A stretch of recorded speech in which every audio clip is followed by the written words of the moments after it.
Asian parenting is stereotypically known to consist of incredibly strict and overbearing methods that notably centers around the concept of tough love. Though it may have its benefits in discipline, this style of authoritarian parenting can sometimes be highly toxic, with some people even relating it to child abuse and neglect. In a 2011 memoir titled Battle Hymn of the Tiger Mother, Yale Law School professor Amy Chua coined the term tiger parenting to describe the constant pressure that Asian parents apply to their children to attain high levels of success academically and professionally. What happens, however, when these children push back against the demands of such parenting styles and decide to pursue their passions, even if it goes against the typical view of success? To answer this question, we invited Julie Xu, a community member of our Subtle Asian Traits Facebook group, onto a call with one of our moderators, Matthew Fong. In the beginning of July, Julie made a post on SAT that amassed over 100,000 likes. In her post, she explains why she physically tore up an honour certificate she had earned that she felt wasn't recognised by her parents. Hey Julie, how you doing? Thanks for taking the time to chat with us. Yeah, hi Matt, I'm good. Thanks for letting me be part of this. Amazing, that's good to hear. Look, firstly, not sure if you know this, but you've actually been recently inducted into Subtle Asian Traits Hall of Fame because you currently hold the #1 most liked post in the group's history, so congratulations.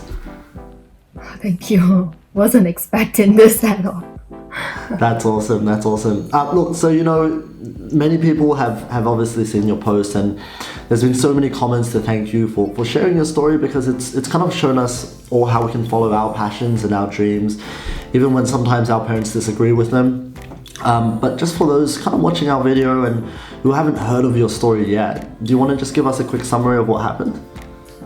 Basically, I posted a picture of me ripping up my honors program certificate, but the backstory is that my parents were always against me taking a major in design throughout college, and it had been like art fight on and off. But throughout college, I really tried my best to do a lot of extracurricular activities or things that would like look good on my resume, just so like my parents could be like proud of me, or like, I don't know, show off at like family reunions. You know how the Asian family gossip goes. But I also did a lot of stuff with design, which I truly loved. At the end, my work was recognized. I got a honors program certificate, and I went home in June after graduation, but I was jobless, and me and my mom had a lot of fights about why I was jobless, why I had chosen a major, stuff like that, or why I brought home so much stuff. And at one point, the conversation got like really heated, and she said that I didn't work hard enough in the right direction, which means I shouldn't have chosen the right path. So I got like really angry, and I ripped the honors certificate like right in front of her, and she was like, "Yeah, you rip it up. I don't care." Sounds heated. Yeah. Sounds intense.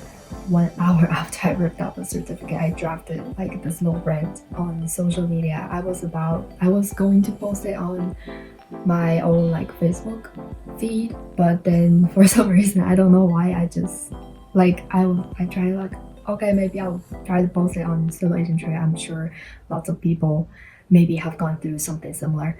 So I did it, and now it's the #1 most popular post on the group. So, which is awesome, that like it means it's touched so many people, and that's so crazy. So I think kind of having Asian parents that try to dictate our careers and lives, it's such a common thing in our culture, but I don't think I've seen many people, or at least my friends, kind of take the step that you have and rip out their certificate.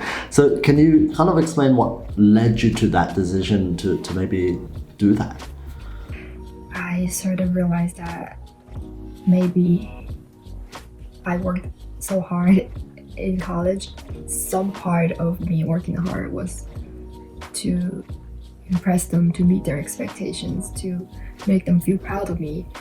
And the moment that she said that it didn't mean anything to her, my certificate, it kind of just like broke my broke my heart, and that's why I did something that's kind of extreme and dramatic. It's like a statement that I shouldn't just live within parents' expectations and wishes. Yeah. 100%. You've also mentioned that the dean of your school has actually heard about the story in our group, and has he reached out to you? Yeah, the honors program director somehow got hold of this. I'm not sure who told him, but I'm guessing like one of the members in the community, and he was like, yeah, as part of the honors program, they will provide whatever help I need to help me in my path ahead. And he offered to make another like certificate for me. That was not expected. Oh, that's really nice. Yeah. So it's good, like so many people saw it. I mean, it's gotten around your school for sure. Yeah, so I mean, you've graduated recently, right? So how's that going? How's graduated life going? What's the next steps in your career? You're probably looking at some pretty exciting things. Not so good, but I'm sure lots of people are on the same boat. People who graduated, people who got laid off. I've applied to like 133 jobs in the past month or so, and I haven't gotten an interview request yet. And I'm not even being picky. Like I'm applying to all like design, marketing, like Chinese translation, like anything that I am capable of doing. I mean, you've gone through 133, which is, I mean, that shows you're so resilient, and that's awesome.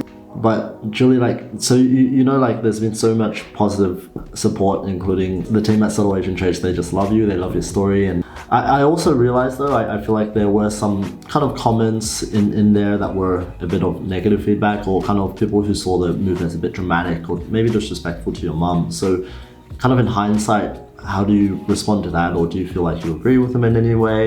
I don't think they're wrong about it. I mean, everyone has different upbringings and different like family dynamics. You could say that both my mom and I were dramatic. After reading all the positive comments and like encouragement and other people's stories of going through similar things, I really gathered up more courage to talk to my mom in a more calming manner the next day. And at the end, it turned out that she was so mad when I read my certificate that like she said the opposite of what she actually felt. Like she said 我说的是气话. So like I guess it's part of it is due to a lot of lack of communication. I try to really focus on the positive comments, which is like the vast majority of them, and not just the comments, but people have been contacting me through like DMs, and they were like typing like, I don't know, like a whole long paragraph of their stories, and some of them have gone through like something like way worse than I have been through, but they found their way, and I was very inspired by that. That's awesome. I love how you've inspired so many people to kind of come forward and share their stories as well. And I agree with you. Like, I feel like communication is such a huge thing in our culture that needs to be worked on, especially with like parents and stuff. So it's good that you're kind of, I guess your mum sees a bit more your point of view now, and she's a bit more supportive, right?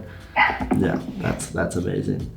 So as I said, Julie, I mean, for you to take the stance that you did and make that statement, it was such an awesome and courageous thing for you to do. And I think it's inspired so many of our group members and, push them to consider pursuing that passion that they've always wanted to go for. So for people who are wanting to go for their dreams and passions, and I'm sure some have messaged you and reached out to you, but they kind of know that it's going to go against their parents' wishes. Do you have any advice on how they might be able to approach it, or maybe the first steps they're able to take? Of course, everyone's situation is kind of different, but I would say try to pursue your dreams because you know so much more about your own passion and what the world is like out there for around the things you like, and what your plan is to pursue that dream. And sometimes parents hold the beliefs that are like old-fashioned or just based on some personal anecdotes. Find out why they want you to pursue a certain profession, and show them your passion and what you can do. Keep in mind it's going to take a long time and sometimes compromises. Sometimes you find out maybe your parents have been through similar things and your story maybe resonate with them too. For example, for my mom, when she was in high school, like senior in high school, she wanted to pursue professional singing afterwards. But my grandpa discouraged her and thought that learning math and science was the way to go. At the end, she compromised and she went to college for education and became an English teacher and ended up liking her career. But I think she would always wonder what her life would be like if she had chosen singing as a career. So try to pursue your dreams so you don't end up regretting it later in life. And lastly, I just want to say that don't be afraid to reach out to the Asian community, because there are so many people out there who are kind, generous, and ready to give you all the help that you need. Just ask for it and you'll receive the help that you need. Yeah, absolutely. I mean, that's really good advice, and I agree with all of those points. I speak so much about this, but I think for the most part, Asian parents, they want the best for you, but they don't always really understand how to express it. I mean, they've grown up in such a different time. They didn't have internet, they didn't have social media, so the way that they became successful was vastly different. It may have made sense back then to go for that safe route, to go to college, get a degree, and work a 9-to-5 job. But I think these days there's just so many avenues to reach that success. I mean, just with internet itself, you can make content around the things that you love and around the things that you're passionate, like you did. I mean, you made that post about your degree and your design, and you shared your story, and it can blow up and things can change very quickly. So completely agree with that, and definitely reaching out to the Asian community is so important. I mean, here at Subtle Asian Traits, we love hearing those stories. We love encouraging people to share that, and the community to share that, because it just touches so many other people and it helps inspire so many people around the world. And again, thank you so much for sharing your story. So look, thank you for your time today. I really appreciate it. And as you know, we've kind of recently launched this YouTube channel. We do feel like the Facebook group is an amazing place, but this is also another platform that we can further explore, uniting Asians around the world and giving people even more of a voice. So I've kind of made a very quick edit on our YouTube cover photo using some stock images, which I'm personally quite happy about, but I feel like there definitely is so much more room to improve, especially from a design perspective. So we'd actually love to offer you the opportunity to work with us on designing the official cover photo for Subtle Asian Traits YouTube. Do you think that's something you'd be interested in? Yeah, of course. I'd be happy to do that. Amazing. That'd be great. We'll be in touch, after, and we'll work things out. But thank you so much again for your time. It's been so good to chat. And congratulations again on graduating, for absolutely killing it and maintaining that #1 most liked post on our group. So good job on everything, Julie. We'll chat soon. Thank you for chatting with me. Amazing. Take care. Bye-bye.